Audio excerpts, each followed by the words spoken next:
These are some of the obviously smartest guys.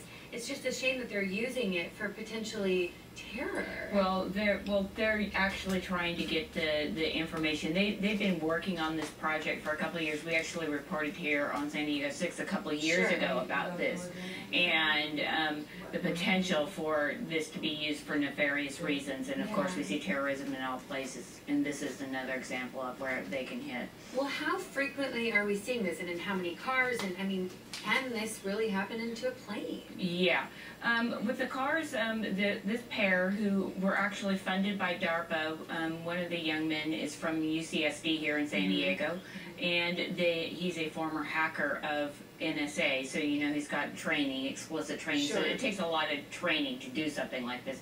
But he's been able to get into Toyota Priuses, Ford Escapes, as well as this Jeep Cherokee, and they have been working with Chrysler. I want to kind of let everybody know that there's a fix for this.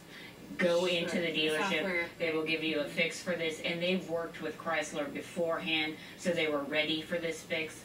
And I just think that when people are out there, you just need to be cognizant of what's going on, because this could possibly happen.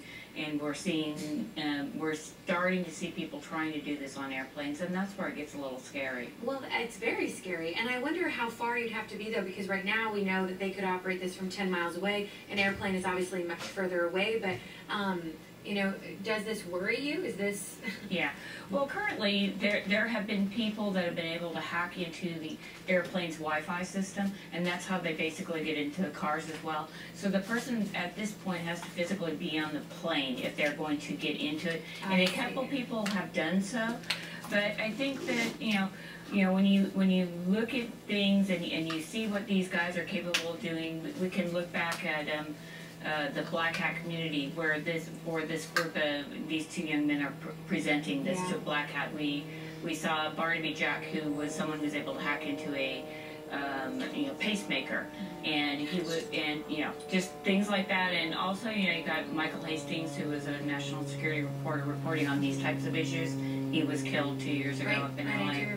So we've got a lot of connections, and we've got a lot of cybersecurity to worry about. This is just another piece of it. Let's use technology for a good thing, right? Right, let's try. All right, well, to read more from Kim